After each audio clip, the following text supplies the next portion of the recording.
Donc aujourd'hui, ça va être sur pouvoir politique, pouvoir de la loi, pouvoir judiciaire, je les distingue, vous verrez pourquoi. Au mois de décembre, ça sera sur des figures d'autorité, le monarque, l'homme d'église, le professeur, etc. Au mois de janvier, je me consacrerai exclusivement à la question du pouvoir de l'argent dans le roman du XIXe siècle. Et au mois de février, ça sera le pouvoir de séduction, qui est une forme de pouvoir et qui trouve beaucoup d'inscriptions romanesques. Alors pourquoi est-ce que j'ai choisi ça? Tout simplement parce que le XIXe siècle, c'est un peu la substantifique moelle de la citation que je vous ai mise au début, tirée d'un bon article d'Alain Vaillant. Le XIXe siècle impose à peu près à tous l'idée de l'historicité de la condition humaine et de l'existence des individus dans la société et dans des régimes politiques donnés. Et cette conscience de l'historicité fait que, on dit communément que le XIXe siècle va être le siècle de l'histoire, hein, de l'émergence de la science historique comme discipline, comme champ d'étude, mais du même coup, c'est le siècle de la politique, ou plus exactement, de la présence de plus en plus marquée de la politique dans le roman. Je vous rappelle une formule célèbre de Napoléon, hein, la tragédie aujourd'hui, c'est la politique. Et par ailleurs, la question de la politique est liée à toutes les formes du pouvoir qui vont s'exercer dans la société, pour une raison très simple, c'est que la politique va déterminer la puissance des différents pouvoirs, que ce soit le pouvoir religieux, que ce soit le pouvoir de la loi, que ce soit d'autres formes de pouvoir. Voilà pourquoi vraiment, cette question du pouvoir liée à la politique rejaillit sur l'ensemble. Alors aujourd'hui, je commence par un certain nombre de textes où la question politique va être le moteur d'une intrigue romanesque. Soit la totalité de l'intrigue, soit va faire évoluer l'intrigue dans une certaine direction. Le premier texte que j'ai choisi, c'est un texte de Balzac, mais qui n'est peut-être pas celui qui est le plus connu. Z. Marcas ne fait pas partie des romans de Balzac que l'on lit le plus souvent, mais c'est certainement le plus intéressant sur ce point précis. Alors, je vous ai mis un résumé de Z. Marcas, Z pour Zéphirin.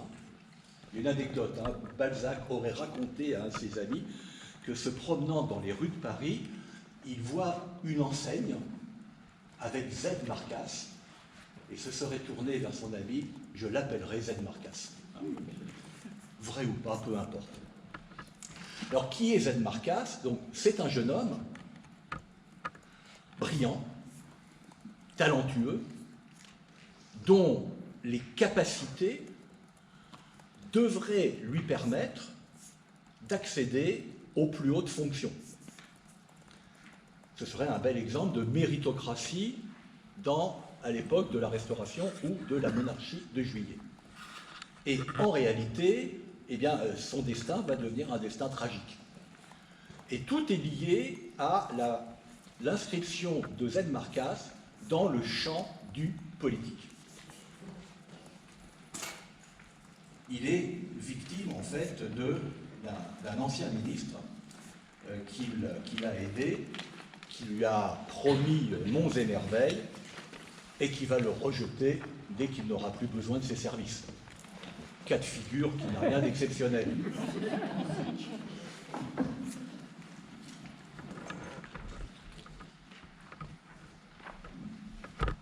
Alors, je vous ai mis en gras dans le texte de la page 2 les passages les plus significatifs.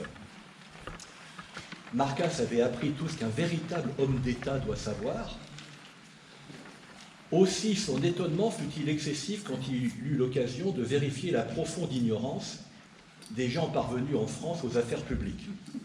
Ceci n'est vrai qu'au XIXe siècle. Et le paragraphe suivant que j'ai mis en gras est très très intéressant parce que c'est une des formulations balzaciennes dans la comédie humaine de sa propre position politique. Quand il se crut suffisamment armé, Marcasse trouvait la France en proie aux divisions intestines nées du triomphe de la branche d'Orléans sur la branche aînée. Donc nous sommes après la Révolution de juillet 1830. Louis-Philippe, c'est la branche d'Orléans. La branche légitime, la branche aînée, c'était la Restauration avant Louis XVIII et Charles X. Évidemment, le terrain des luttes politiques est changé. La guerre civile ne peut plus durer longtemps, elle ne se fera plus dans les provinces. En France, il n'y aura plus qu'un combat de courte durée au siège même du gouvernement et qui terminera la guerre morale que des intelligences d'élite auront faite auparavant. Cet état de choses durera tant que la France aura son singulier gouvernement qui, d'analogie avec celui d'aucun pays, car il n'y a pas plus de parité entre le gouvernement anglais et le nôtre qu'entre les deux territoires. La place de Marcasse était donc dans la presse politique. Pauvre et ne pouvant se faire élire, je vous rappelle qu'on est dans un régime de suffrage censitaire, il devait se manifester subitement. Il se résolut au sacrifice le plus coûteux pour un homme supérieur, à se subordonner à quelques députés riches et ambitieux pour lesquels il travailla. Et la phrase suivante, je ne l'ai pas mise en gras parce qu'il faut vraiment s'appesantir dessus. Nouveau Bonaparte, il chercha son Barras. On rappelle que Barras, un des 5 directeurs du directoire, a favorisé l'ascension de Napoléon Bonaparte. Donc vous voyez que dans quelle configuration nous nous trouvons? Un être supérieurement intelligent à qui sa condition sociale interdit une fonction élective, qui donc cherche un biais, un moyen d'exercer son talent, et il ne peut le faire qu'en ayant l'aide, l'appui de quelqu'un d'autre. Et à partir de là, pouvant espérer gravir les échelons de la vie politique. Et pourquoi la presse politique? Mais tout simplement parce que Balzac souligne ce qu'est devenu la presse depuis la Restauration et encore plus sous la monarchie de Juillet, le champ de combat politique moderne, puisque les journaux vont se répartir selon les différentes tendances et vont batailler par articles et chroniques différentes. Et la presse veut de plus en plus faire l'opinion. Et si elle peut faire l'opinion, elle peut changer l'orientation politique du régime, elle peut faire tomber des gouvernements, elle peut faire accéder au gouvernement d'autres personnalités. Donc le combat de la presse politique est devenu, selon Balzac, un des combats majeurs du XIXe siècle. C'est donc ce qu'on appellera le fameux 4e pouvoir.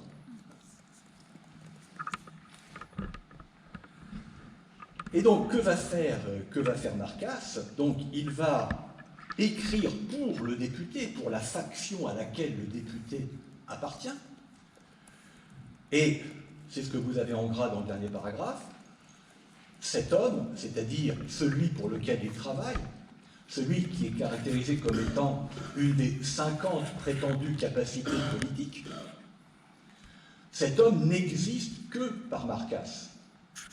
Mais il a précisément assez d'esprit pour apprécier la valeur de son teinturier. Alors le mot de teinturier, au XIXe siècle, veut dire son nègre, celui qui écrit pour lui. On disait que tel ou tel texte, tel ou tel écrit avait été écrit par un teinturier. Alors le sens de ce mot a disparu aujourd'hui. Pour savoir que Marcasse, une fois arrivé, resterait comme un homme nécessaire, tandis que lui serait déporté dans les colonies du Luxembourg. Les colonie du Luxembourg, vous traduisez, le Sénat. Il résolut donc de mettre des obstacles invincibles à l'avancement de son directeur et cacha cette pensée sous les formules d'un dévouement absolu.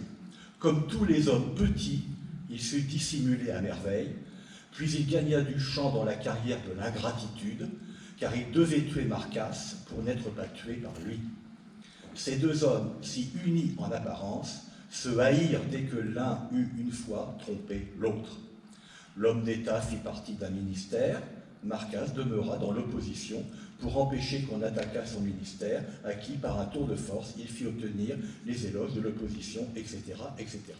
Donc, manœuvrier supérieurement habile, intelligent, Z. Marcasse va en fait être victime de celui pour lequel il a travaillé.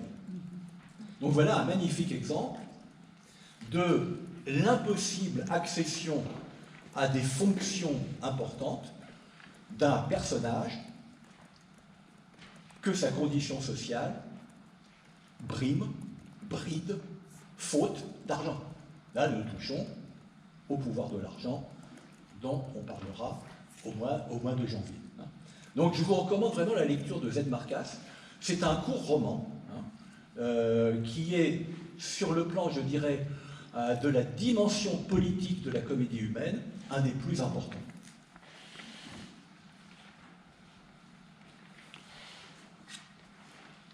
Deuxième exemple, Lucien Leven de Stendhal, où là, le héros éponyme va se trouver être missionné par un ministre pour faire une élection.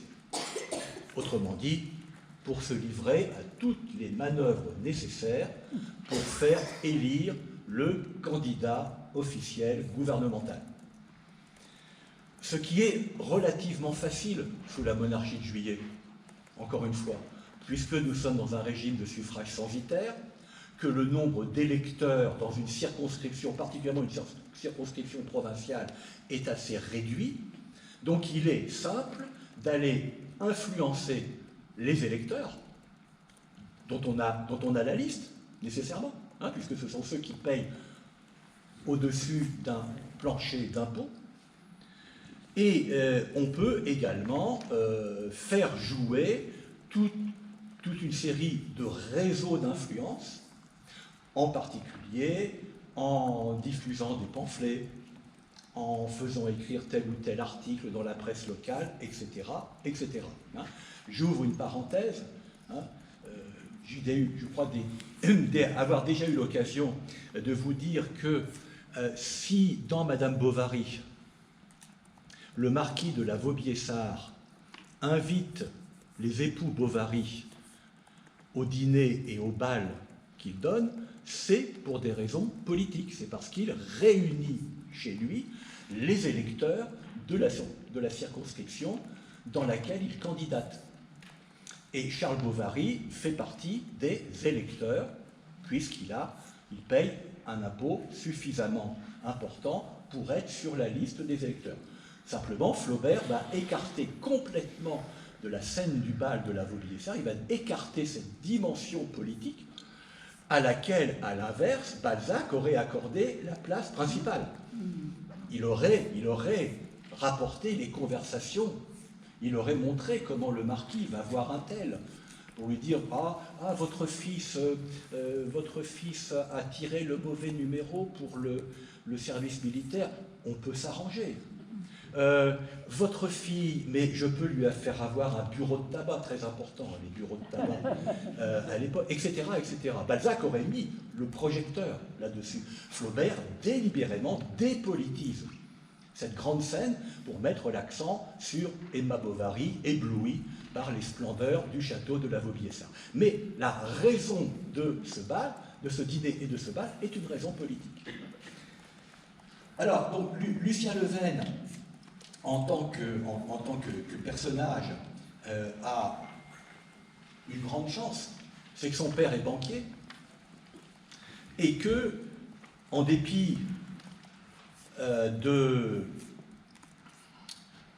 de ses positions politiques, puisque élève polytechnicien, il est accusé d'avoir participé à l'émeute de 1834. Les élèves de Polytechnique étaient à gauche, sous la monarchie de Juillet. Ils sont très, très anti-Louis-Philippard. Bon, ce qui fait que son père va pouvoir lui trouver une place dans un régiment, qu'il doit rejoindre ce régiment à Nancy. Donc on l'exile en province. Non, Nancy, c'est vraiment c'est le désert pour un banquier parisien et pour son fils. Et naturellement, le jeune Lucien Levesque va tomber amoureux de la femme qui est aux antipodes de ses opinions politiques, puisqu'elle est légitimiste. Donc, cas de figure très classique dans le roman. Un homme et une femme d'opinions politiques radicalement opposées vont tomber amoureux l'un de l'autre. Après toute une série d'aventures à Nancy, il revient à Paris. Son père lui trouve un emploi politique auprès d'un ministère, et le ministre va lui dire « Écoutez, mon cher, je vous confie une mission importante. Il y a 2 élections partielles en cours, une dans le Cher, une dans le Calvados. Vous allez y aller et vous allez faire ce qu'il faut. » Donc là, vous voyez que la bifurcation du destin de Lucien Levesque est déterminée par une question politique. Au départ, c'était aussi une question politique, l'émeute de 1834, qui l'envoie à Nancy, et le retour à Paris va également lui donner une autre direction politique. Alors, Lucien Levesque est évidemment totalement dégoûté par ce qu'on va lui demander de faire, mais il ne peut pas faire autrement qu'obéir à l'injonction du ministre, puisque c'est à son père qu'il doit cette position. Donc, vous lirez à loisir le dialogue, mais vous voyez dans la page 4, j'ai mis en gras, je dirais, le cahier des charges qui est donné par le ministre à Lucien. La grande affaire, c'est Caen, dans le Calvados. Vous donnerez un jour ou 2 aux affaires de Champagné, tout ça c'est dans le Cher, et vous vous rendrez en toute hâte à Caen. Il faut à tout prix que M. Mérobert ne soit pas élu. C'est un homme de tête et d'esprit. Avec 12 ou 15 têtes comme cela, la Chambre serait ingouvernable. Je vous donne à peu près carte blanche, en argent, place à accorder et destitution. Donc place à accorder, c'est très simple. Si vous votez pour le bon candidat, vous pourrez avoir tel avantage. Ou bien, si vous vous obstinez à vouloir voter pour M. Mérobert, le candidat républicain, vous risquez gros. Donc, c'est tout simplement une opération, 1, de chantage, 2, de corruption. Beaucoup d'élections, sous la monarchie de Juillet, se sont déroulées de cette manière. Ça ne se produit plus du tout aujourd'hui.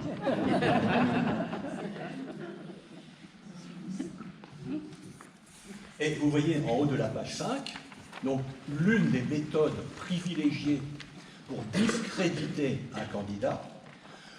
Vous lancerez l'un ou l'autre de ces pamphlets, ou tous les deux suivant les circonstances. Les Normands sont bien fins. Enfin, vous serez le maître de distribuer ou de ne pas distribuer ces pamphlets. Si vous voulez en faire un vous-même, ou tout neuf, ou extrait des autres, selon les dispositions où vous verrez les esprits, vous m'obligerez sensiblement. Enfin, faites tout au monde pour empêcher l'élection de M. Mérobert. Écrivez-moi 2 fois par jour. Je vous donne ma parole d'honneur que je lirai vos lettres au roi. Sous-entendu, si le roi est content, vous en serez bien récompensé. Alors ça va rater, parce que M. Mérobert va être élu. Donc voilà, alors, vous voyez toute l'ironie stendhalienne dans la manière de relater ces affaires politiques. Stendhal a une détestation particulière pour Louis-Philippe. C'est présent à la fois dans les romans, c'est également présent dans les notes marginales de ces manuscrits qui sont vraiment, vraiment délicieux. Et il se refuse d'ailleurs à appeler Louis-Philippe le roi, il met the king. Et pour lui, ça n'est pas du tout valorisant. Alors, le troisième exemple, c'est évidemment un roman dont j'ai eu l'occasion de vous parler précédemment, mais là je vais le faire autrement. C'est le grand roman politique de la saga des Rougon-Macquart, son Excellence Eugène Rougon, de 1876. Alors, donc, je vous rappelle que à Plassans, dans le premier volume, La fortune des Rougon, vous avez Pierre et Félicité Rougon qui vont être les agents du coup d'État de Louis-Napoléon Bonaparte dans la petite ville de Plassans. Ils ont 3 enfants. L'un, Maxime, que nous retrouverons dans la Curée et dans l'Argent. Il change de nom, il s'appelle Saccard, mais il est Rougon. L'autre, c'est Pascal, qui sera le docteur Pascal du 20e roman des Rougon-Macquart, et Eugène, qui lui donc va connaître une carrière politique absolument remarquable. Et l'ascension politique, elle est mentionnée dans les romans qui précèdent, mais elle éclate véritablement dans le roman qui porte son nom. Alors, je vous ai mis une petite note de Zola, hein, l'intention du romancier, hein, étudier l'ambition dans un homme, l'amour du pouvoir pour le pouvoir lui-même. Donc là, vous avez un cas d'espèce tout à fait obligé, hein, si on parle de la représentation du pouvoir dans le roman du XIXe siècle. Du pouvoir pour le pouvoir lui-même, pour la domination. Eugène Rougon idolâtre son intelligence, aime son effort. Ce qu'il cherche dans le pouvoir, c'est la joie d'être supérieur, le bonheur de se sentir plus fort, plus intelligent que les autres. L'intelligence a tout mangé chez lui, tous les autres appétits. Il n'est ni voluptueux, ni gourmand, ni avare ou intéressé. Alors, ni voluptueux, il a une maîtresse, hein, quand même, qui est Chlorinde de Balbi, qui a certains points communs avec la Castiglione, hein, grande égérie du Second Empire, qui présente sur le plan érotique une petite caractéristique très intéressante, c'est une fouetteuse, à coup de cravache. Donc il y a quelques petites scènes comme ça, entre Eugène et Chlorinde, enfin je vous laisserai découvrir, c'est pas dans le texte ici. Et là, ce qui est vraiment tout à fait remarquable, c'est le grand discours que va faire Eugène Rougon à la Chambre lorsqu'il revient en 1861 comme ministre sans portefeuille. Dans son ministère précédent, il avait été le défenseur, le promoteur de l'empire autoritaire. Il va devenir maintenant le promoteur et le défenseur de l'empire libéral. Donc c'est pour ça que j'ai intitulé ce passage « Le triomphe de la palinodie ». Parce que peu importe les convictions d'Eugène Rougon, il tient le discours qu'il doit tenir à ce moment donné de l'histoire du Second Empire. Il est en position de le faire, et il ne laissera à personne d'autre le soin de le faire. Qu'il soit sincère ou non est évidemment une considération on ne peut plus secondaire. Là encore, ça n'existe qu'au XIXe siècle. Alors, donc, il va défendre les lois qui passent, qui abrogent un certain nombre des dispositions de l'Empire autoritaire. On vous demande, messieurs, d'abroger la loi de sûreté générale. Je ne rappellerai pas l'heure à jamais maudite où cette loi fut une arme nécessaire. Il s'agissait de rassurer le pays, de sauver la France d'un nouveau cataclysme. Aujourd'hui, l'arme est au fourreau. Le gouvernement qui s'en est toujours servi avec la plus grande prudence, je dirais même avec la plus grande modération, c'est vrai, s'exclame la Chambre, le gouvernement ne l'applique plus que dans certains cas tout à fait exceptionnels. Elle ne gêne personne, si ce n'est les sectaires qui nourrissent encore la coupable folie de vouloir retourner au plus mauvais jour de notre histoire. Parcourez nos villes, parcourez nos campagnes, vous y verrez partout la paix et la prospérité. Interrogez les hommes d'ordre, aucun ne sent peser sur ses épaules ces lois d'exception dont on nous fait un si grand crime. Je le répète, entre les mains paternelles du gouvernement, elle continue à sauvegarder la société contre des entreprises odieuses, dont le succès d'ailleurs est désormais impossible. Les honnêtes gens n'ont pas à se préoccuper de leur existence. Laissons-les où elles dorment, jusqu'au jour où le souverain croira devoir les briser lui-même. Que vous demande-t-on encore, messieurs? La sincérité des élections, la liberté de la presse, toutes les libertés imaginables. Laissez-moi me reposer ici dans le spectacle des grandes choses que l'Empire a déjà accomplies. Autour de moi, partout où je porte les yeux, j'aperçois les libertés publiques croître et donner des fruits splendides. Mon émotion est profonde. La France, si abaissée, se relève, offre au monde l'exemple d'un peuple conquérant, son émancipation par sa bonne conduite, etc. Nous, ce qui ne se termine pas, nous sommes tous des ouvriers de la liberté. Bravo, bravo, s'exclame Lachamp. Passons sur la suite. Allons directement à la fin, parce que là, il y a une formule vraiment extraordinaire. C'est la dernière phrase, les deux dernières phrases que j'ai mises en gras. L'administration ne combat que la propagation des doctrines funestes, le colportage du poison. Mais entendez-moi bien, nous sommes tous pleins de déférence pour la presse honnête, qui est la grande voix de l'opinion publique. Elle nous aide dans notre tâche, elle est l'outil du siècle. Si le discours s'arrêtait là, ce serait magnifique. Mais il y a la phrase suivante. Si le gouvernement l'a prise dans ses mains, c'est uniquement pour ne pas la laisser aux mains de ses ennemis. C'est remarquable. Autrement dit, la liberté de la presse, c'est notre liberté à nous de contrôler la presse.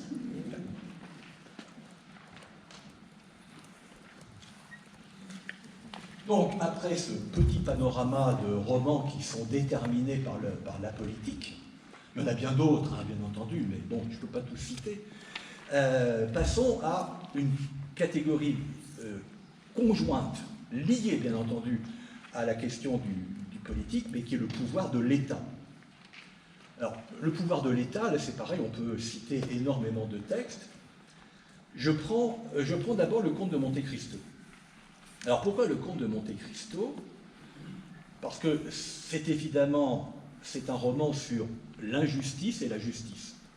C'est le cœur du roman, et sur la légitimité ou non de la part d'un individu qui a été victime d'une monstrueuse injustice de se faire justice lui-même ou non. C'est la grande question, hein, et qui est beaucoup plus complexe qu'il n'y paraît, hein, et qui explique d'ailleurs le trajet du personnage de Monte Cristo, qui, comme vous le savez, exerce sa vengeance. Hein. Il va se venger de ceux qui ont conspiré pour l'envoyer au château d'If, mais, vers la fin du roman, il va en réalité pardonner à celui qui était l'instigateur véritable de cette conspiration, c'est-à-dire Danglars.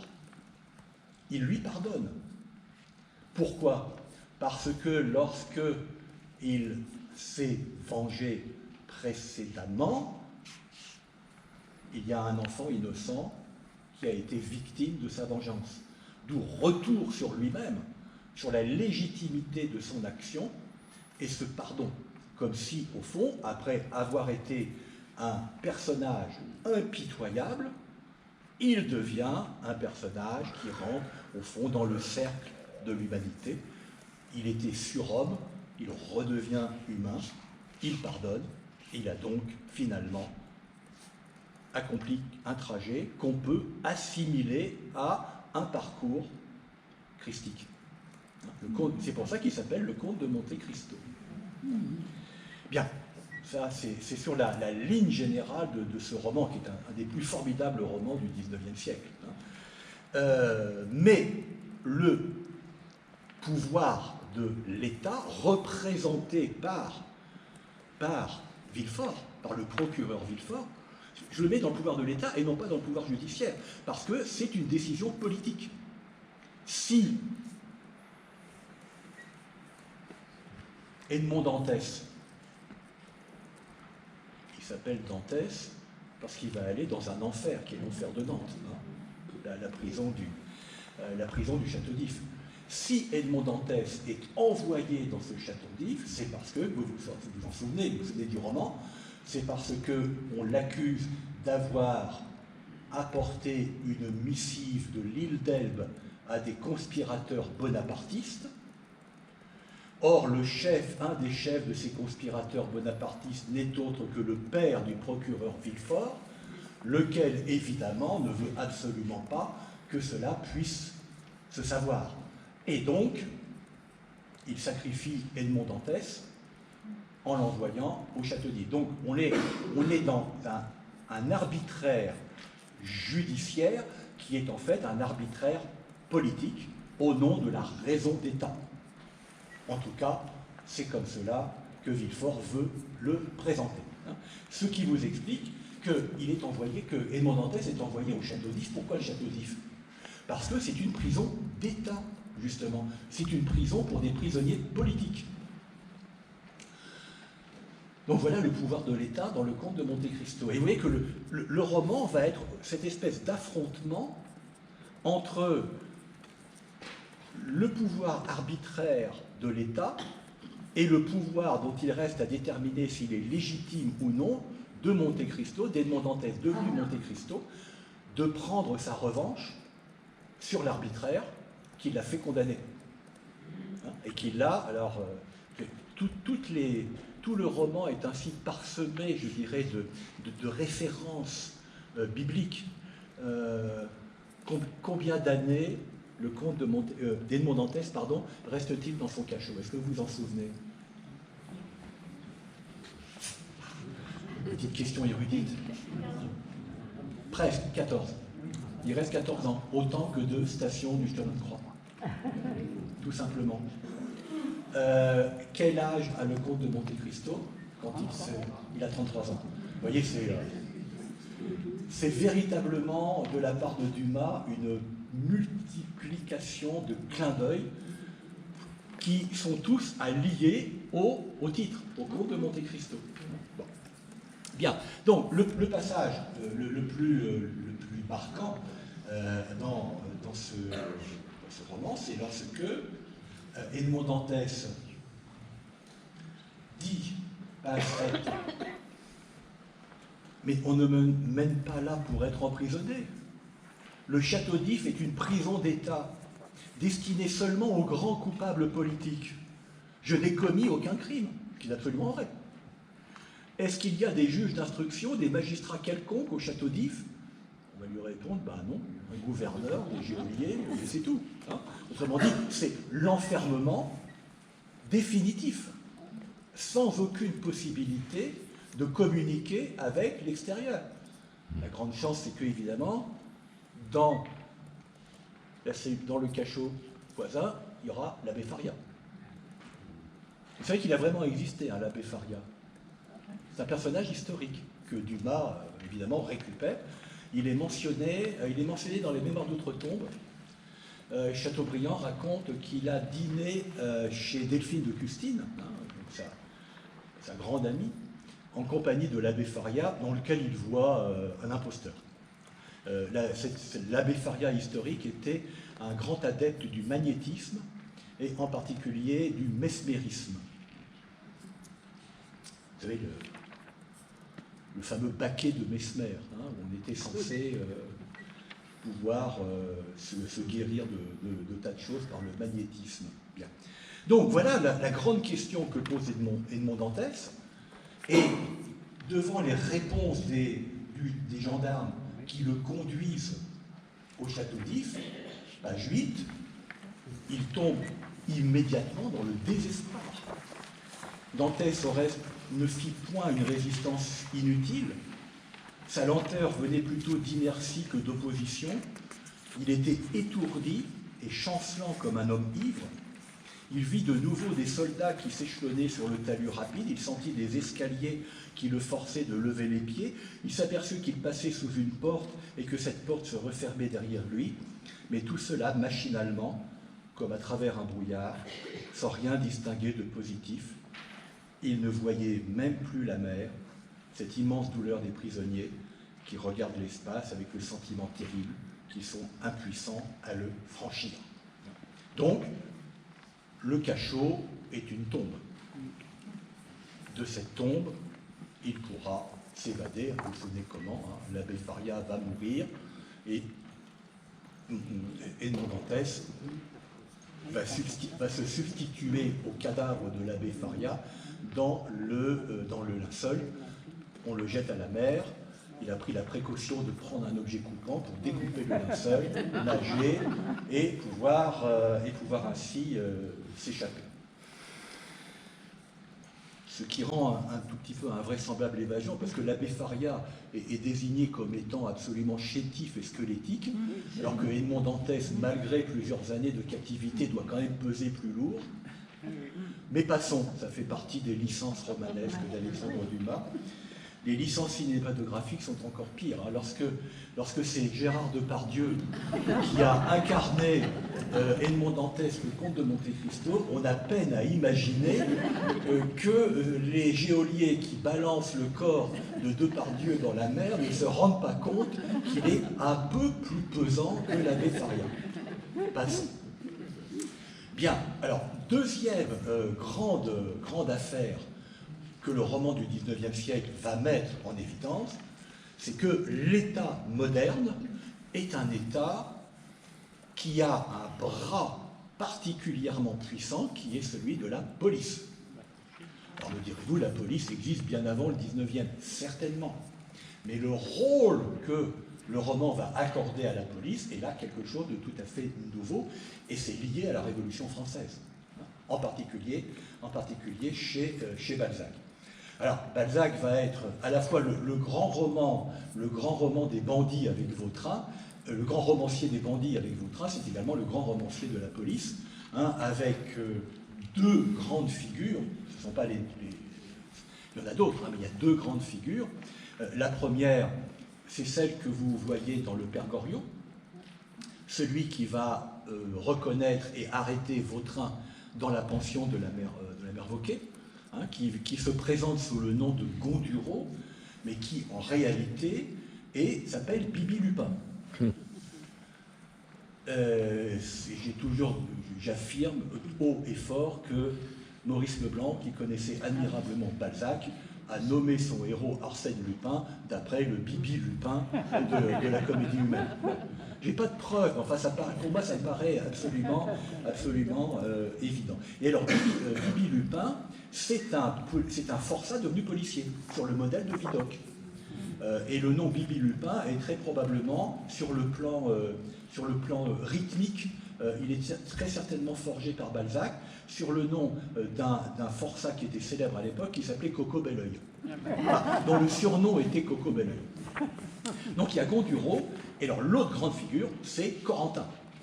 Corentin, que vous trouvez dans Les Chouans, en 1829, que vous retrouvez dans Une ténébreuse affaire, en 1841. Et dans les deux cas, on est à un moment de la Révolution française, ou immédiatement après la Révolution française. Et Corentin est présenté par Balzac, personnage fictif, comme étant le fils naturel de Fouché. D'où le grand portrait de Fouché que vous avez dans Une ténébreuse affaire.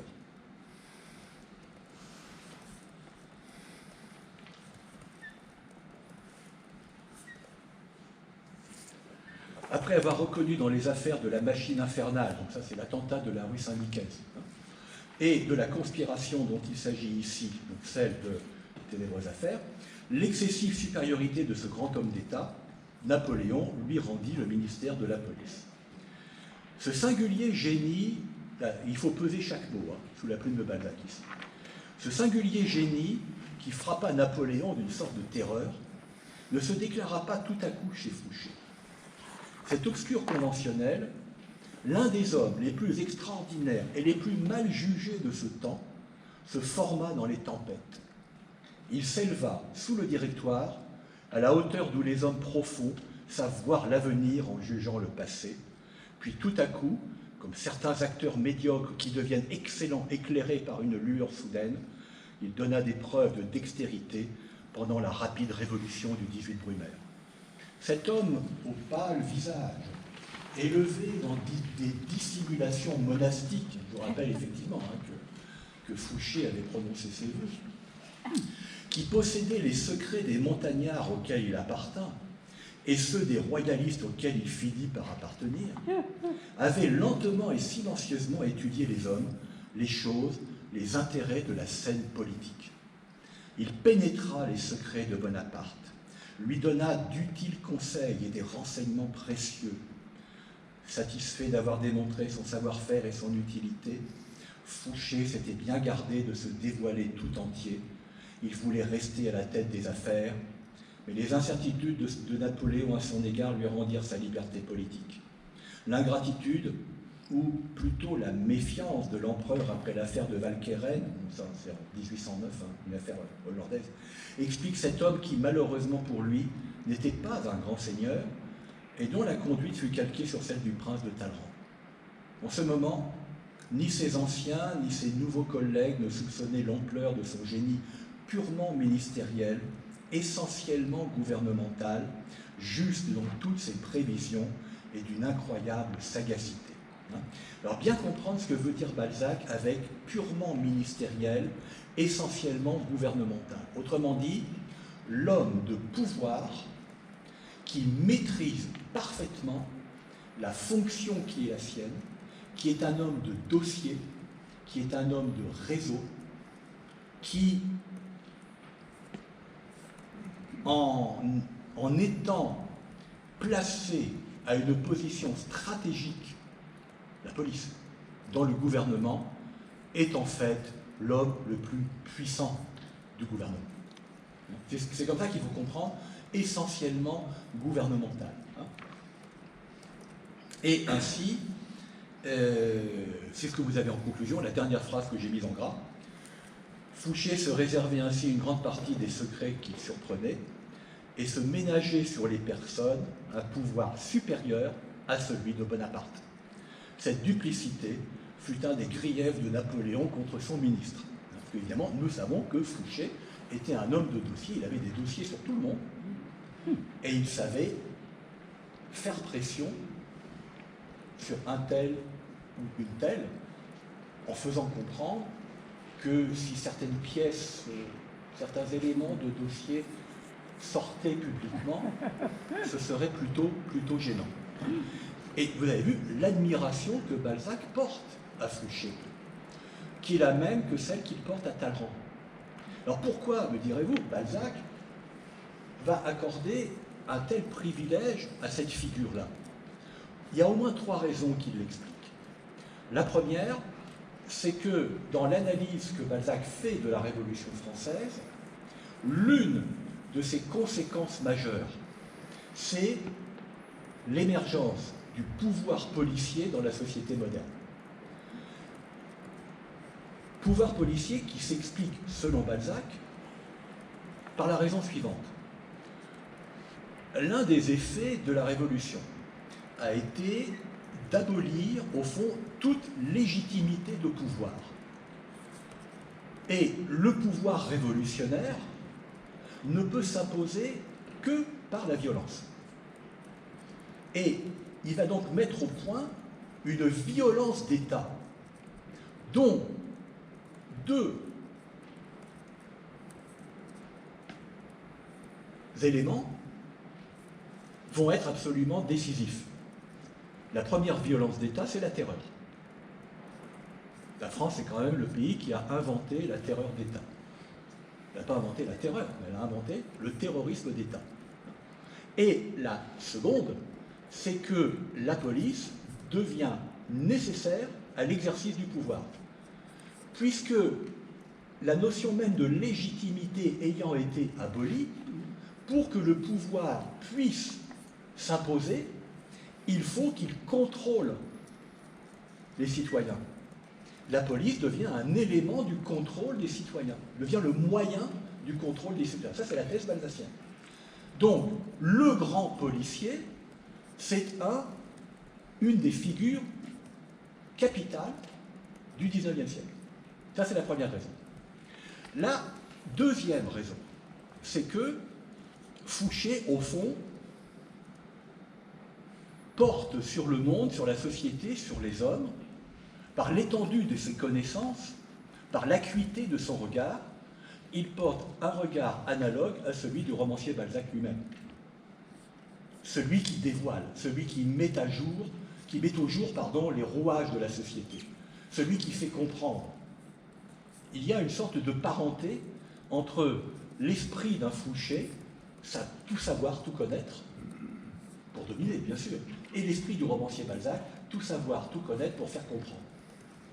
Et la troisième raison, c'est justement que Fouché s'est dit, il n'est pas d'origine noble. C'est quelqu'un qui a su profiter des circonstances de l'histoire pour accéder aux plus hautes fonctions. Celui qui est un pur produit de la Révolution française, autrement dit, un pur produit de la nouvelle donne historique. De la même façon que Bonaparte, de toute petite noblesse corse, n'aurait vraisemblablement jamais eu la possibilité, dans l'Ancien Régime, d'accéder à une position élevée, sauf un grade assez élevé dans l'armée, sans doute, mais certainement pas une position de pouvoir politique. En redistribuant les cartes, la Révolution permet aux individus de grand talent de parvenir, d'exercer leur ambition servie par leur intelligence supérieure. Autrement dit, Fouché est un des modèles du héros moderne. Voilà pourquoi Fouché occupe une telle place dans l'univers balzacien. Oui, il met totalement de côté des considérations morales. La politique n'est pas morale. L'ascension n'est pas morale. L'ambition n'est pas morale, c'est la loi des intérêts. Et Fouché, c'est celui qui a eu au plus haut point conscience de cette nouvelle donne politico-sociale. D'où l'admiration balzacienne pour la figure de Fouché.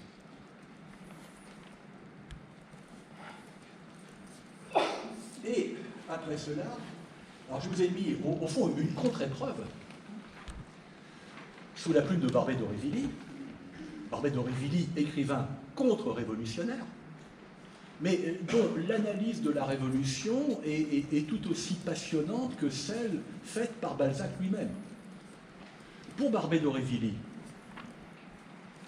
qu'a fait la Révolution? Elle a aboli la notion de légitimité.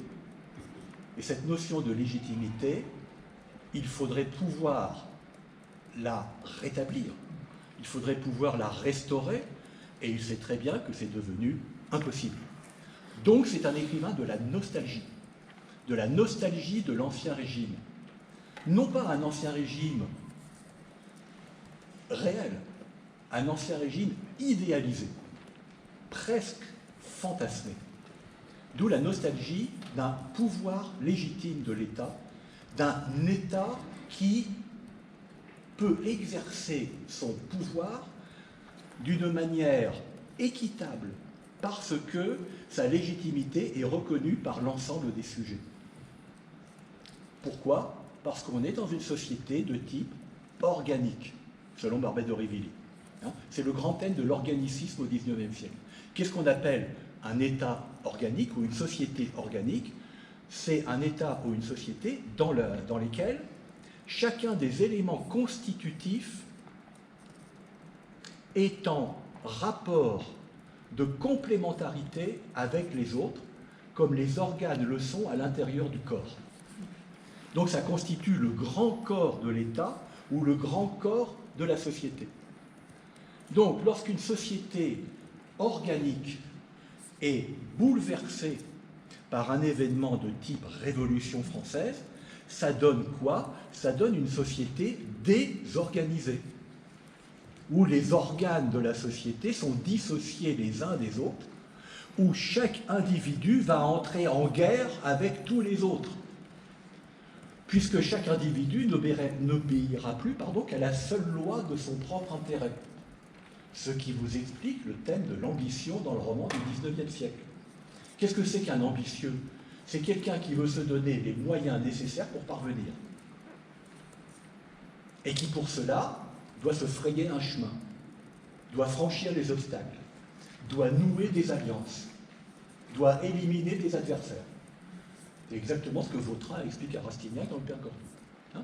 Mais pensez bien à cette grande idée que vous trouvez chez Balzac, mais chez bien d'autres, société organisée versus société désorganisée, qu'il faut prendre au sens premier du terme. Alors Barbey d'Aurevilly, lui, a la nostalgie d'une société organisée.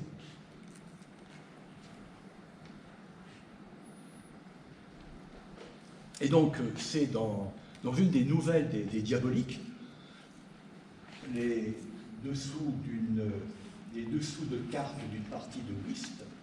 Donc les Diaboliques, c'est 1874, hein, nous sommes fort avant dans le siècle. Et Barbey d'Aurevilly donc va chronologiquement évoquer le parcours d'un personnage. Donc une période tranquille en 1820, alors ça veut dire sous la Restauration. Hein. Cette époque, quoi qu'on en ait dit, fut un moment superbe pour la France. Convalescente monarchique, admirable formule, convalescente monarchique, après la grande maladie de la Révolution et de l'Empire, à qui le couperet des révolutions avait tranché les mamelles, mais qui, pleine d'espérance, croyait pouvoir vivre ainsi, et ne sentait pas dans ses veines les germes mystérieux du cancer qui l'avait déjà déchiré et qui plus tard devra la tuer. La Restauration n'est qu'une illusion, mais on a eu l'impression on a eu le sentiment que la société était réorganisée. Plus tard, donc après 1830, c'est ce que vous avez dans le paragraphe 1, j'ai fait une grande ellipse, hein. C'était après 1830. Depuis le passage de Charles X qu'il avait traversé pour aller s'embarquer à Cherbourg, donc il part en exil, hein, il part en exil en Angleterre, hein, après la Révolution de Juillet. Et il ira après dans l'actuelle Tchéquie, je crois, enfin dans l'Empire d'Autriche. La plupart des familles nobles que j'avais connues pendant mon enfance vivaient retirées dans les châteaux circonvoisins. Les événements politiques avaient frappé d'autant plus ces familles qu'elles avaient cru à la victoire de leur parti et qu'elles étaient retombées d'une espérance, celle qui avait cours dans les années 1820, l'espérance de la légitimité. En effet, elles avaient vu le moment où le droit d'aînesse, relevé par le seul homme d'État qui a eu la Restauration, le seul homme d'État qui a eu la Restauration, d'après Barbey d'Aurevilly, Villèle, le duc de Villèle, allait rétablir la société française sur la seule base de sa grandeur et de sa force. Puis tout à coup, cette idée, doublement juste de justesse et de justice, qui avait brillé au regard de ces hommes, dupes sublimes de leur dévouement monarchique, quelle admirable formule, dupes sublimes de leur dévouement monarchique, comme un dédommagement à leur souffrance et à leur ruine, comme un dernier lambeau de verre et d'hermine qui doubla leur cercueil et rendit moins dur leur dernier sommeil, périr sous le coup d'une opinion publique qu'on n'avait su ni éclairer, ni discipliner. Conclusion de Barbey d'Aurevilly, tout est perdu. Ce qui vous explique pourquoi il va s'attacher, dans ses romans, à valoriser des figures de héros de la chouannerie, dont il sait très bien qu'ils ont perdu, mais dont la grande noblesse de cœur et d'âme aura été de combattre, même en sachant que c'était fichu. C'est ça la grande idée de Barbey d'Aurevilly. Oui, donc nostalgie d'un véritable pouvoir d'État, mais qui n'a plus cours, qui ne peut plus avoir cours à cause du cancer révolutionnaire qui continue de métastaser dans le corps désorganisé de la France du XIXe siècle. Le pouvoir du droit maintenant. Alors le pouvoir du droit est évidemment allié au pouvoir politique. Je sais bien qu'il est convenu de distinguer le droit et le pouvoir politique, mais pour les romanciers du XIXe siècle, tout cela est évidemment lié. ne serait-ce que parce qu'il y a le Code civil. Or, qu'est-ce que c'est que le Code civil? Sinon, la consécration de la Révolution française par le consul Bonaparte. Comme vous le savez, le Code civil concerne au fond deux grandes affaires, la famille et la propriété. Dans la famille, il s'agit d'établir l'ordre avec le primat du mari et du père. Dans la propriété, il s'agit de définir quelles sont les règles de transmission de la propriété. Et ce sont les acquis principaux de la Révolution française, du point de vue du consulat.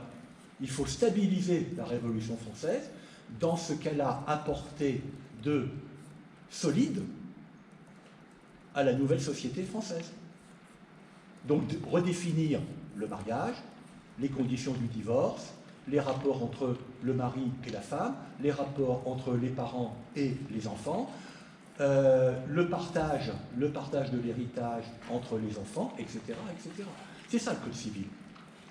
Donc, c'est un Code civil qui, tout en étant évidemment parfaitement juridique, est en réalité profondément politique, puisqu'il sanctionne, au sens positif du verbe sanctionner, il sanctionne les acquis de la Révolution.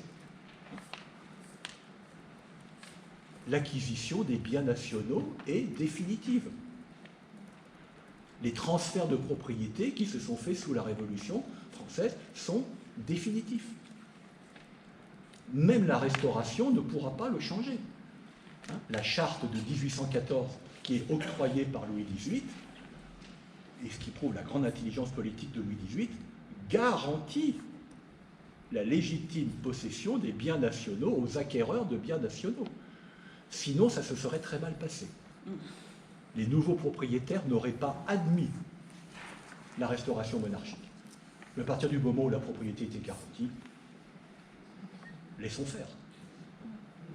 Donc, voilà pourquoi la question du droit est évidemment fondamentale dans le roman français du XIXe siècle.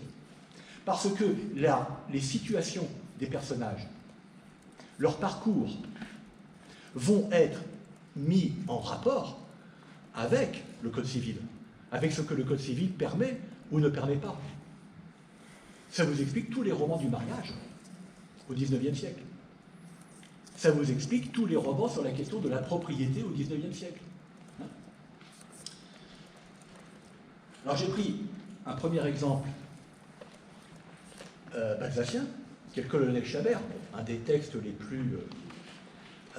plus célèbres, mais pour mettre l'accent sur le fait que l'intrigue du colonel Chabert est entièrement déterminée par une question de droit.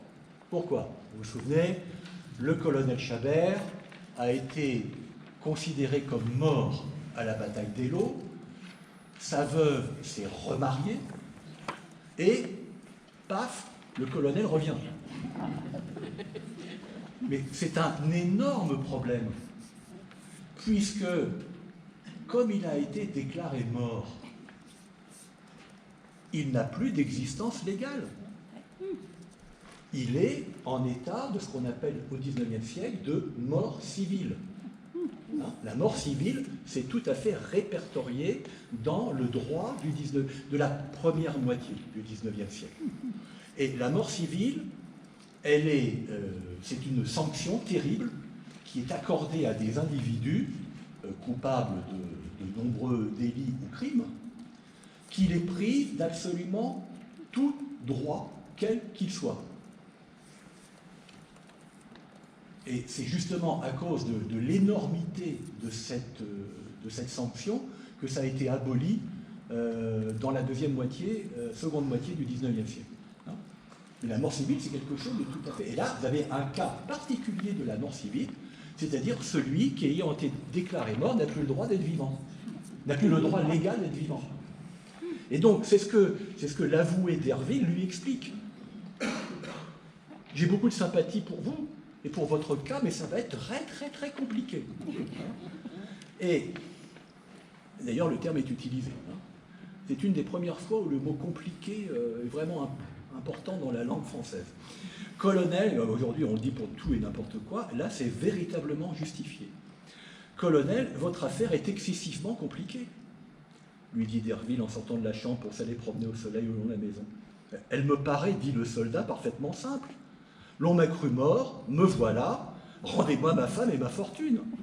Donnez-moi le grade de général auquel j'ai droit, car j'ai passé colonel dans la garde impériale la veille de la bataille d'Eylau.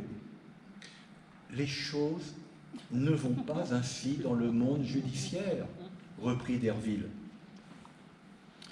Je passe au passage suivant en gras. Supposons tout au mieux. Admettons qu'il soit reconnu promptement par la justice que vous êtes le colonel Chabert. Savons-nous comment sera jugée la question soulevée par la bigamie, fort innocente, de la comtesse Ferraud? Elle s'appelle maintenant comtesse Ferraud, elle a épousé le comte Ferraud. Son nom de jeune fille, c'est Rose Chapotel, c'est une ancienne prostituée du Palais Royal.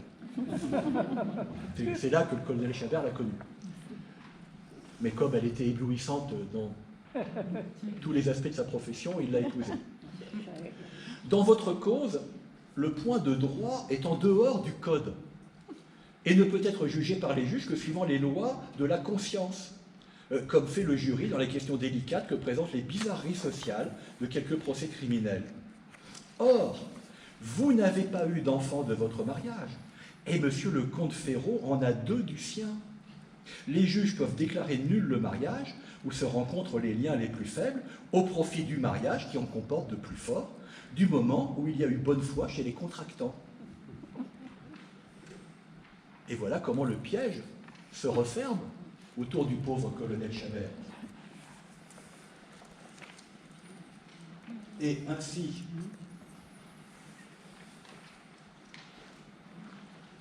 il va s'exclamer, page 11, « Et vous appelez ça la justice ?»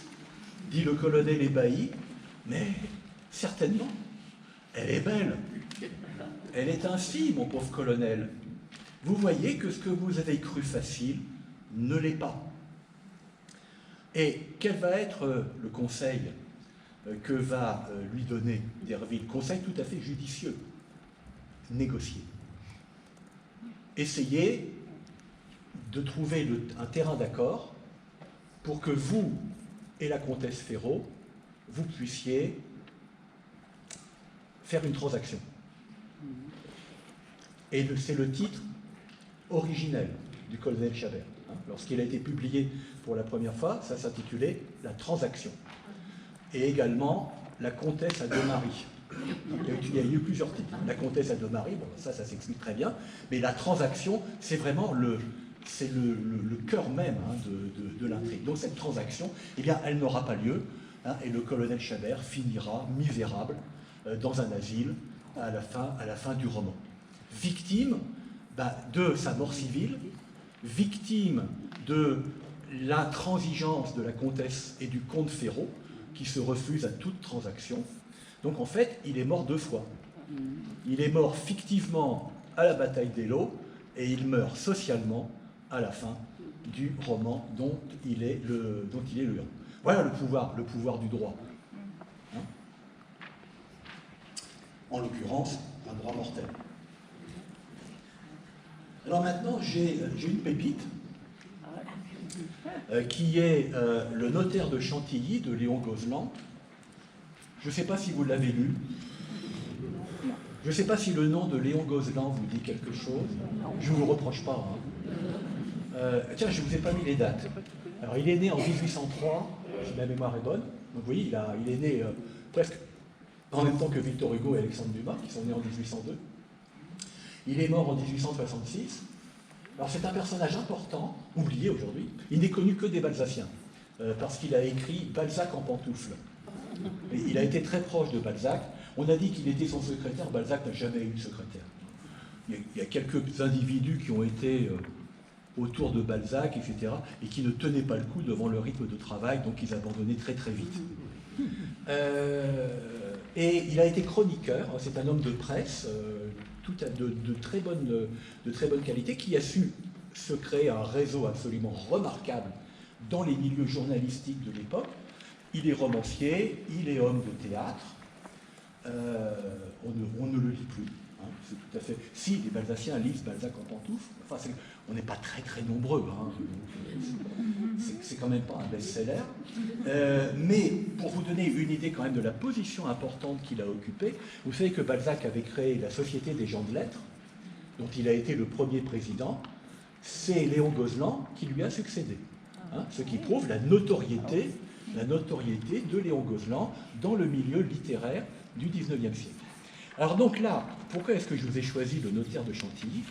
Parce qu'il y a un texte absolument fabuleux sur le pouvoir moderne du notaire du XIXe siècle. Et c'est ce qu'il y a de plus remarquable à ma connaissance. Vous ne trouverez pas, même sous la plume de Balzac, et Dieu sait qu'il y en a des notaires chez Balzac, le plus souvent des notaires véreux d'ailleurs, hein. Bah, c'est les plus intéressants du point de vue romanesque, hein, c'est ceux qui lèvent le pied avec la caisse. Mais même sous la plume de Balzac, vous ne trouvez pas un développement qui soit aussi fort et aussi percutant sur la position moderne, la position que occupe le notaire dans la société moderne. C'est ce que vous avez à la page 12. Bon, je vous ai mis l'intrigue, hein, vous verrez ça. Bon.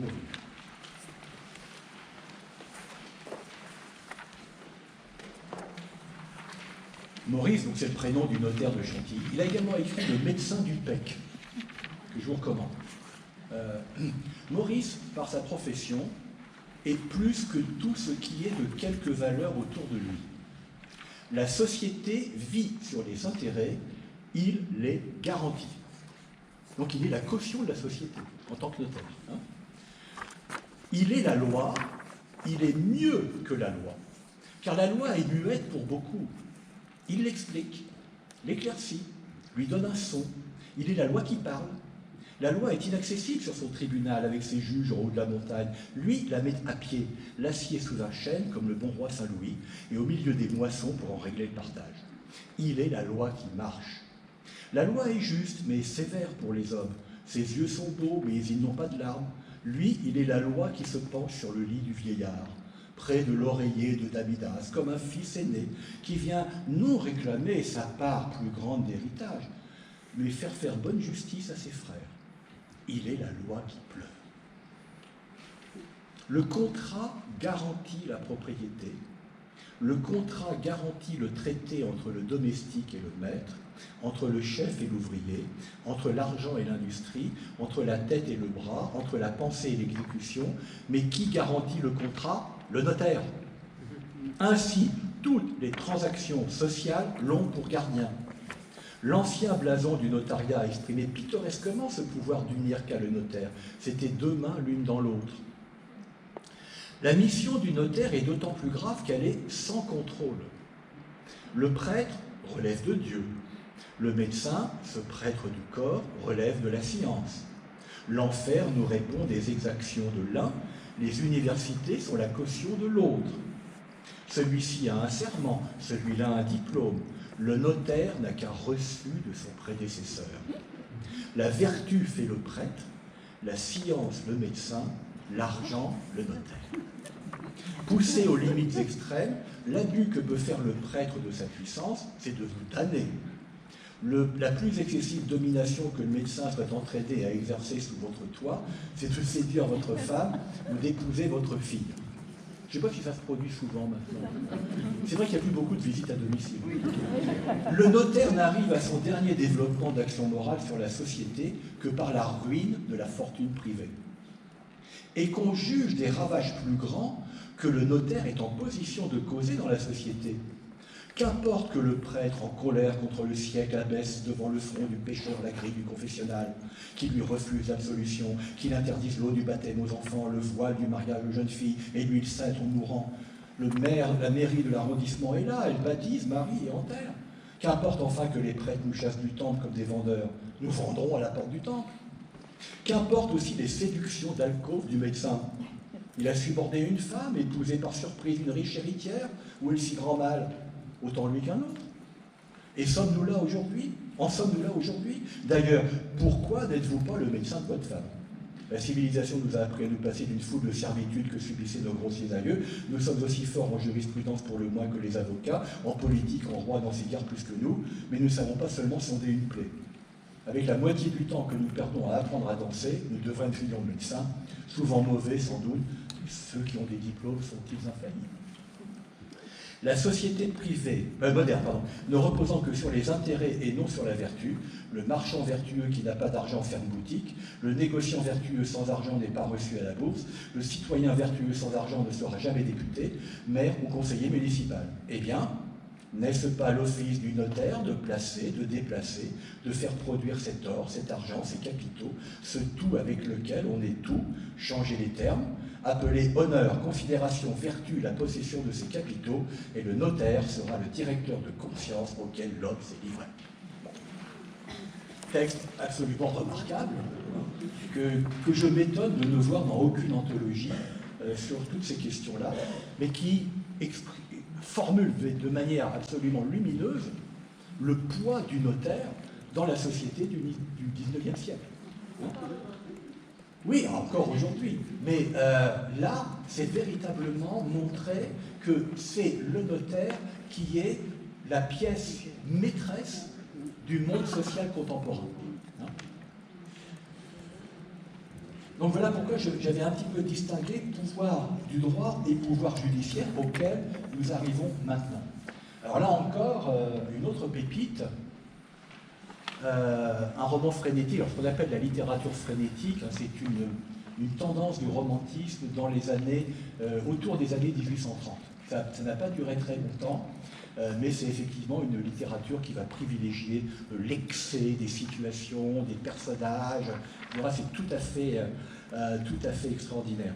Et donc vous avez, alors il manque le E à la fin, l'âne mort et la femme guillotinée, qui peut-être ne fait pas partie non plus de vos lectures privilégiées, de Jules Janin. Alors Jules Janin, vous le connaissez, hein, il est hébroïcien, hein, une grande critique littéraire, mais également auteur de ce roman. Enfin, il n'est pas le seul auteur. Hein.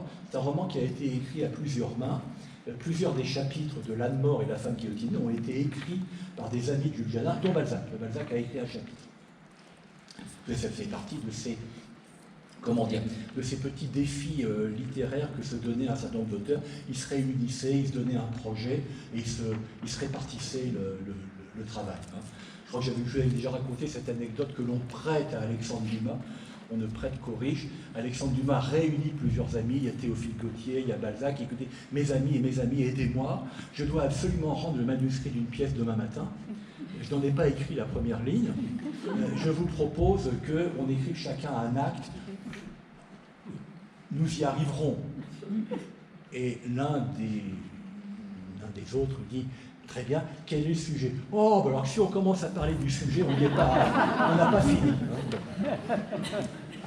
Donc, alors la ligne d'intrigue de ce roman est tout à fait extraordinaire, parce que c'est un âne qui s'appelle Charlot, qui est tombé sous le charme d'une femme, hein, qui est Henriette, et donc il va arpenter Paris, et il va aller effectivement d'horreur en horreur. Vous avez des scènes absolument épouvantables, avec la morgue, avec l'hôpital, la misère, la méchanceté. Bon, il va mourir dans un combat d'animaux. On faisait des combats d'animaux, hein, à Paris, et on pouvait mettre un pauvre âne ou autre dans une petite arène, et on lâchait des chiens furieux au-dessus, et on s'amusait à voir le spectacle de la pauvre bête déchirée, dévorée par des chiens. Donc il finit comme ça. Et donc Henriette rencontre le narrateur qui va et suit sa descente aux enfers jusqu'à l'échafaud et le cimetière des épis. Alors donc vous avez une grande scène c'est tout un chapitre, qui se déroule à la cour d'assises. Donc je passe sur le texte de la page 13, mais je vais insister sur celui de la page 14 qui est en gras. Hein. Donc oui, elle va être condamnée à mort. Elle, cependant, elle était calme tant elle était sûre de sa mort. Jamais je ne l'avais vue plus belle. La pâle clarté des assises, le crucifix sanglant au-dessus des juges, ces filles de joie qui venaient de leur déposition unanime éclairer la justice du tribunal, ces plaidoiries pour et contre qui ne disent pas un mot de la question. Rien ne put la troubler, rien ne put la distraire. La force d'âme qui l'avait poussée à ce meurtre ne l'abandonna pas un seul instant. Elle appuyait sa tête sur ses mains, comme si elle eût senti sa tête chanceler sur ses épaules. Elle répondait au juge avec la plus exquise politesse. Sa voix était douce, son maintien décent. Et pourtant était là, derrière elle, la peine de mort, l'échafaud, le bruit de la hache qui tombe. Toute chose qui la protégeait de je ne sais quelle influence éloquente qui lui sauvait n'eût été son infâme métier. Mais comment aurait-on osé s'intéresser à cette prostituée, sauver de la mort une fille de joie? Qu'auraient dit les femmes et les filles de messieurs les jurés et de messieurs les juges? La morale publique et monsieur le procureur du roi voulaient un exemple. Ce qu'on put faire de plus humain pour la malheureuse Henriette, ce fut de débattre pendant 6 heures cette condamnation à mort. Donc voilà le pouvoir judiciaire qui, pardonnez-moi le mauvais jeu de mots, tranche dans le vif. C'est un des romans du XIXe siècle dans lesquels la guillotine joue un grand rôle. Il y a un imaginaire de la guillotine, un imaginaire littéraire de la guillotine tout au long du XIXe siècle. À commencer par le Rouge et Noir. Je crois l'avoir déjà dit, je le répète, pardonnez-moi d'insister, mais on n'arrête pas de dire le Rouge et Noir, carrière militaire, carrière ecclésiastique, etc. Oui, sans doute, mais la guillotine était peinte en rouge et en noir au XIXe siècle. Et on sait que Julien Sorel est décapité à la fin du roman. Donc le destin de Julien Sorel, il est inscrit dans le titre. Le rouge et noir, c'est la guillotine. Alors après, évidemment, les Misérables, on ne peut pas échapper aux Misérables quand on veut évoquer le pouvoir judiciaire. C'est la fameuse scène au tribunal d'Arras, lorsque Jean Valjean, qui est devenu Monsieur Madeleine, le maire de Montreuil-sur-Mer, apprend par le policier Javert que l'on a enfin arrêté Jean Valjean et qu'il est en train d'être jugé à Arras. Vous avez un chapitre qui s'intitule « Une tempête sous un crâne », qui est le grand débat intérieur de Jean Valjean. Que dois-je faire? Que dois-je faire? Et qui se résout à aller se dénoncer. Donc, il part pour Arras et il arrive juste à temps au tribunal avant que n'ait lieu la délibération du jury et il va se dénoncer. Mais un des passages les plus forts de cette scène du tribunal, c'est l'attitude du malheureux que l'on croit être Jean Valjean, qui s'appelle Champmathieu, qui est un pauvre air, qui ne comprend absolument rien à ce qui lui arrive. Devant cette accusation, devant l'unanimité des témoins, parce qu'évidemment, des anciens bagnards qui ont été compagnons de chaîne de Jean Valjean disent « mais c'est lui, nous le reconnaissons bien ». L'accusé paraissait surtout étonné. Il faisait des gestes et des signes qui voulaient dire non, ou bien il considérait le plafond. Il parlait avec peine, répondait avec embarras, mais de la tête aux pieds, toute sa personne niait. Il était comme un idiot en présence de toutes ces intelligences rangées en bataille autour de lui, et comme un étranger au milieu de cette société qui le saisissait. Cependant, il y allait pour lui de l'avenir le plus menaçant. La vraisemblance croissait à chaque minute, et toute cette foule regardait avec plus d'anxiété que lui-même cette sentence pleine de calamité qui penchait sur lui de plus en plus. Une éventualité laissait même entrevoir, outre le bagne, la peine de mort possible, si l'identité était reconnue et si l'affaire Petit-Gervais se terminait plus tard par une condamnation. Qu'était-ce que cet homme? De quelle nature était son apathie? Était-ce imbécilité ou ruse? Comprenait-il trop ou ne comprenait-il pas du tout? Question qui divisait la foule et semblait partager le jury. Il y avait dans ce procès ce qui effraie et ce qui intrigue. Le drame n'était pas seulement sombre, il était obscur. Et dans la suite, il va y avoir le réquisitoire de l'avocat général, page 17. L'avocat général répliqua au défenseur, il fut violent et fleuri, comme sont habituellement les avocats généraux. Il félicita le défenseur de sa loyauté et profita habilement de cette loyauté. Il atteignit l'accusé par toutes les concessions que l'avocat avait faites. L'avocat semblait accorder que l'accusé était Jean Valjean. Il en prit acte. Cet homme était donc Jean Valjean. Ceci était acquis à l'accusation et ne pouvait plus se contester. Ici, par une habile antonomase remontant aux sources et aux causes de la criminalité, l'avocat général tonna contre l'immoralité de l'école romantique, alors à son aurore, sous le nom d'école satanique, que lui avaient décerné les critiques de la Quotidienne et de l'Oriflamme. La Quotidienne et l'Oriflamme étaient des journaux légitimistes. Il attribua, non sans vraisemblance, à l'influence, et même ultra. La Quotidienne était l'organe du parti ultra sous la Restauration. Il attribua, non sans vraisemblance, à l'influence de cette littérature perverse le délit de Champmathieu, ou pour mieux dire, de Jean Valjean. Ces considérations épuisées, il passa à Jean Valjean lui-même. Qu'était-ce que Jean Valjean? Description de Jean Valjean, un monstre vomi, etc. Le modèle de ces sortes de descriptions est dans le récit de Théramène, lequel n'est pas utile à la tragédie, mais rend tous les jours de grands services à l'éloquence judiciaire. L'auditoire et les jurés frémirent. La description achevée, l'avocat général reprit dans un mouvement oratoire fait pour exciter au plus haut point le lendemain matin l'enthousiasme du journal de la préfecture, et c'est un pareil homme, etc., etc., vagabond, mendiant, sans moyen d'existence, etc., etc., accoutumé par sa vie passée aux actions coupables et peu corrigé par son séjour au bagne, comme le prouve le crime commis sur Petit Gervais, etc., etc. Le Petit Gervais, c'est le petit ramoneur auquel Jean Valjean a volé une pièce de 5 francs. C'est un homme pareil qui trouvait sur la voie publique en flagrant délit de vol, à quelques pas d'un mur escaladé, tenant encore à la main l'objet volé, ni le flagrant délit, le vol, l'escalade, ni tout, ni jusqu'à son nom, ni jusqu'à son identité. Donc il a volé des pommes. Champmathieu. Outre 100 autres preuves sur lesquelles nous ne revenons pas, 4 témoins le reconnaissent, Javert, l'intègre inspecteur de police Javert, et 3 de ses anciens compagnons d'ignominie, les forçats brevets, Chenildieu et Cochepaille. Etc., etc. Donc, la machine judiciaire est devenue absolument implacable.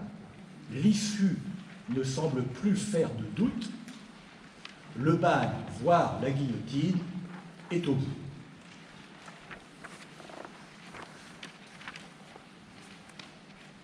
Et donc, seul l'acte courageux de Jean Valjean, sa dénonciation, va sauver Champmathieu. Alors que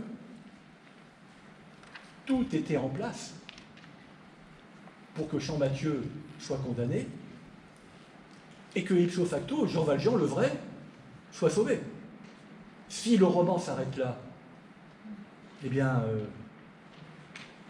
c'est le triomphe du mal, en réalité. Le triomphe du mal, c'est-à-dire le triomphe d'une justice injuste. Le triomphe d'un pouvoir injuste.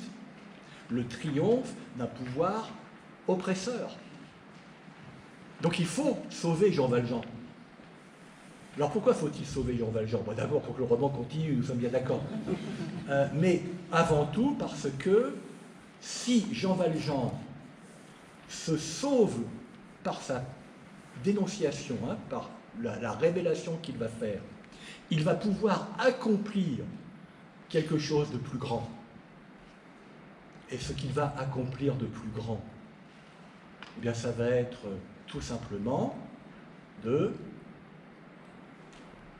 quelles sont les grandes actions merveilleuses, généreuses de Jean Valjean. Alors, vos souvenirs des Misérables? Vos souvenirs des Misérables? Ben, il va sauver Cosette. Il va sauver Cosette. Il va sauver Marius en traversant les égouts de Paris, etc. Autrement dit, il va lui aussi accomplir un parcours christique. Et qu'est-ce que c'est que les Misérables? C'est le récit de la rédemption de Jean Valjean par les actions qu'il accomplit. Et ces actions ne sont possibles. Déjà, en tant que Monsieur Madeleine, il avait apporté la prospérité à la vie de Montreuil. Oui, mais, il avait commis une mauvaise action. Il avait renvoyé Fantine, la mère de Cosette. Et donc, Fantine lui fait jurer sur son lit de mort de sauver Cosette, et il va le faire. aidé en cela par une religieuse. Il y a une religieuse qui ment dans Les Misérables. Et ce péché est en fait l'acte le plus sublime de tout le roman. Elle trahit tous ses vœux, elle trahit ce qu'elle est en mentant pour que Jean Valjean puisse s'enfuir et aller retrouver Cosette. Donc Les Misérables, c'est un roman profondément religieux. Ça n'est pas que cela, hein, bien entendu, c'est un roman immense, mais il a une dimension religieuse tout à fait importante parce que c'est un roman du salut. Et le salut de Jean Valjean, ça va être, après le tribunal d'Arras, ça va être d'entrer sur cette voie progressive de la rédemption.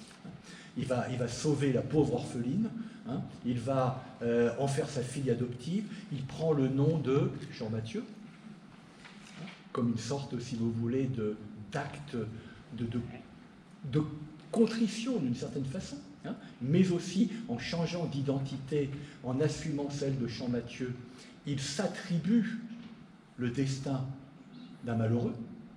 Ça, c'est tout à fait sublime. Là, on est dans le pur Hugo de l'élévation sublime. Bon. Donc, voilà pour...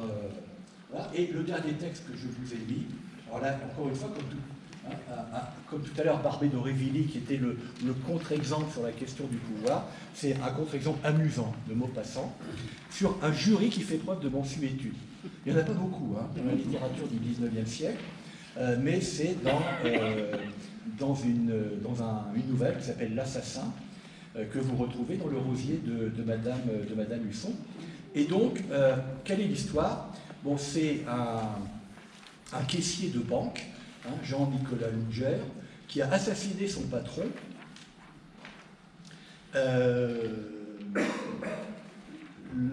Son patron ayant été victime d'escroquerie de la part de la seconde épouse de Lougère, une femme de petite vertu. Alors ça, c'est absolument admirable, parce que l'avocat va réussir à retourner le jury en disant que si Lougère a tué le patron, c'est par amour. Et c'est par respect pour sa femme. Donc, il va le présenter comme étant un homme profondément honnête. C'est ce que vous avez, page 18. Hein.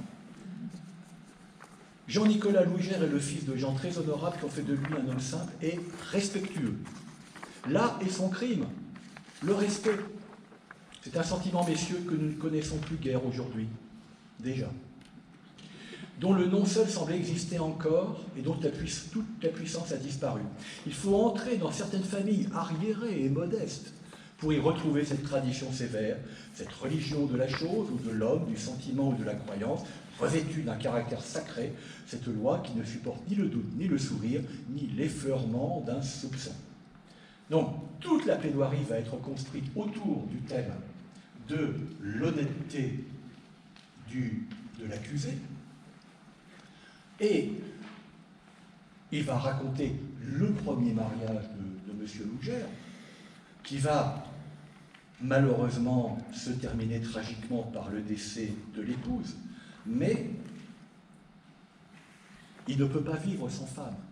Il ne peut pas vivre sans la chaleur de la présence d'une femme à ses côtés. Hein, page 19. Il avait l'habitude de sentir une femme près de lui, toujours. Il était accoutumé à ses soins, à cette voix familière quand on rentre, à l'adieu du soir, au bonjour du matin, à ce doux bruit de robe si cher au féminin, ceux qui aiment les femmes. Et à cette caresse tantôt amoureuse et tantôt maternelle qui rend légère l'existence, à cette présence aimée qui fait moins lentes les heures. Il était aussi accoutumé aux gâteries matérielles de la table, peut-être, à toutes les attentions qu'on ne sent pas et qui nous deviennent peu à peu indispensables. Il ne pouvait plus vivre seul. Donc il va aller au café pour tromper sa solitude. Et là, il va tomber amoureux de la caissière, laquelle, évidemment, n'a rien à voir sur le plan moral avec sa première épouse, mais il va respecter cette seconde épouse comme il respectait la première, et comme elle est accusée de manière odieuse par le patron de la banque, il tue le patron de la banque par respect pour sa femme. Et c'est la conclusion de l'avocat.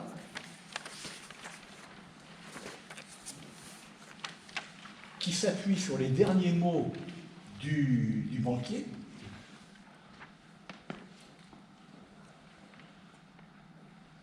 Il restait debout devant moi, donc il, c'est Lougère, effaré, ne comprenant pas. Il finit par demander des explications avec une certaine vivacité. Je refusais de lui en donner, en affirmant que mes raisons étaient d'ordre tout intime, hein, puisqu'il veut renvoyer cette femme. Il crut alors que je le soupçonnais d'indélicatesse et très pâle, m'adjura, me somma de m'expliquer.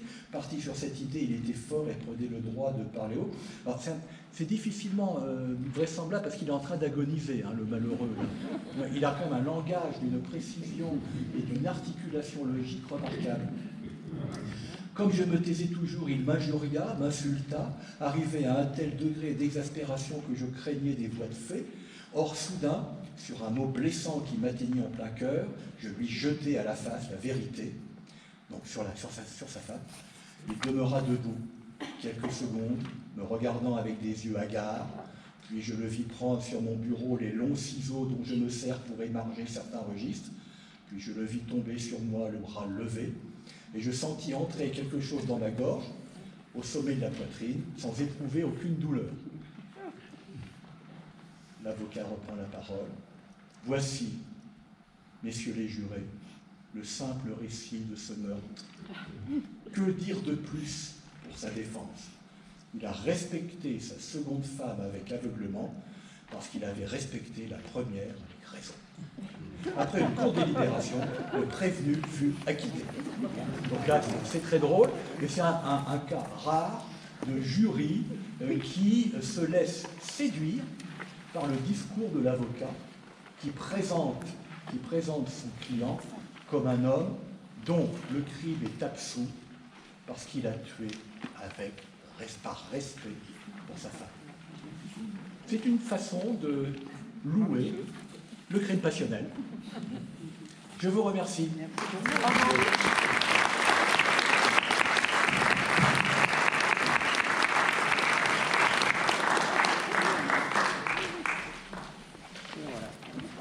Si vous avez des questions, je peux essayer d'y répondre.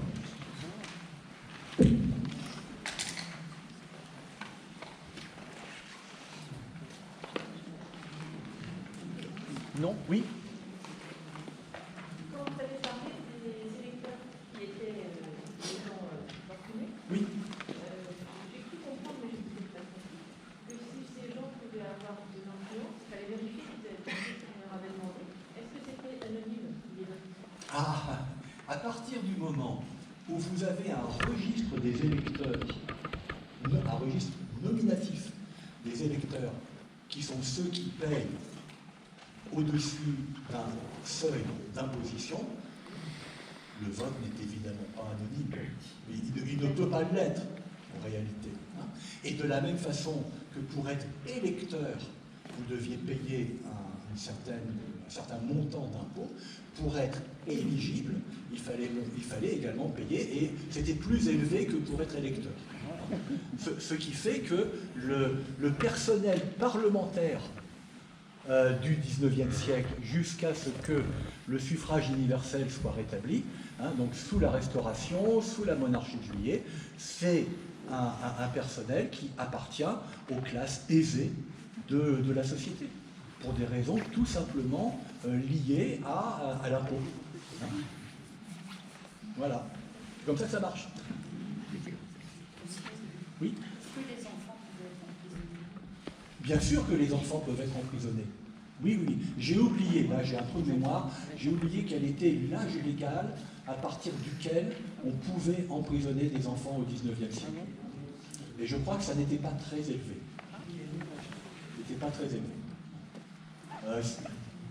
Je dis peut-être n'importe quoi, 10 ans, 12 ans, mais oui, vous pouvez être emprisonné. Là aussi, ce sont des lois qui vont être progressivement abrogées au cours du XIXe siècle. Par quel gouvernement? Alors, le suffrage universel, il est rétabli avec la Révolution de 1848, et il est maintenu sous le Second Empire. Enfin, universel, il n'y a que les hommes. Soyons sérieux quand même.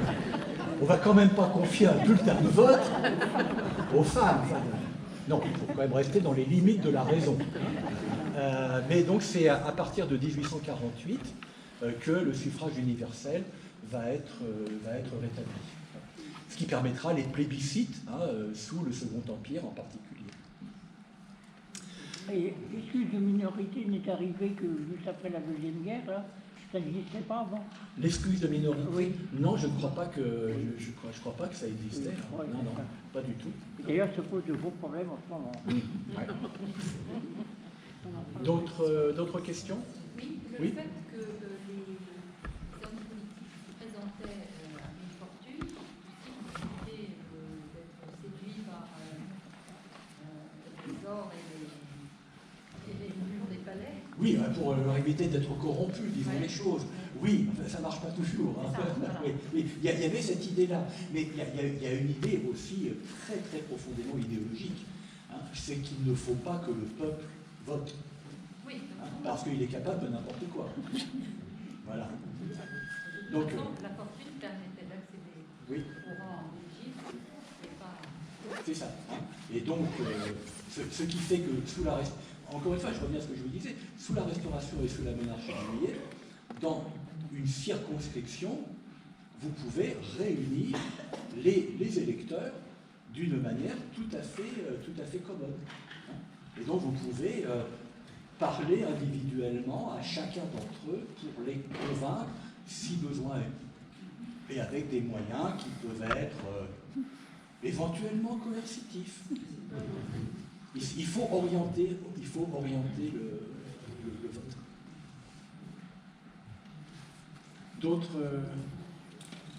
D'autres questions? Non? Eh bien, je vous donne rendez-vous au 16 décembre avec les figures de l'autorité, cette fois. Je vous remercie.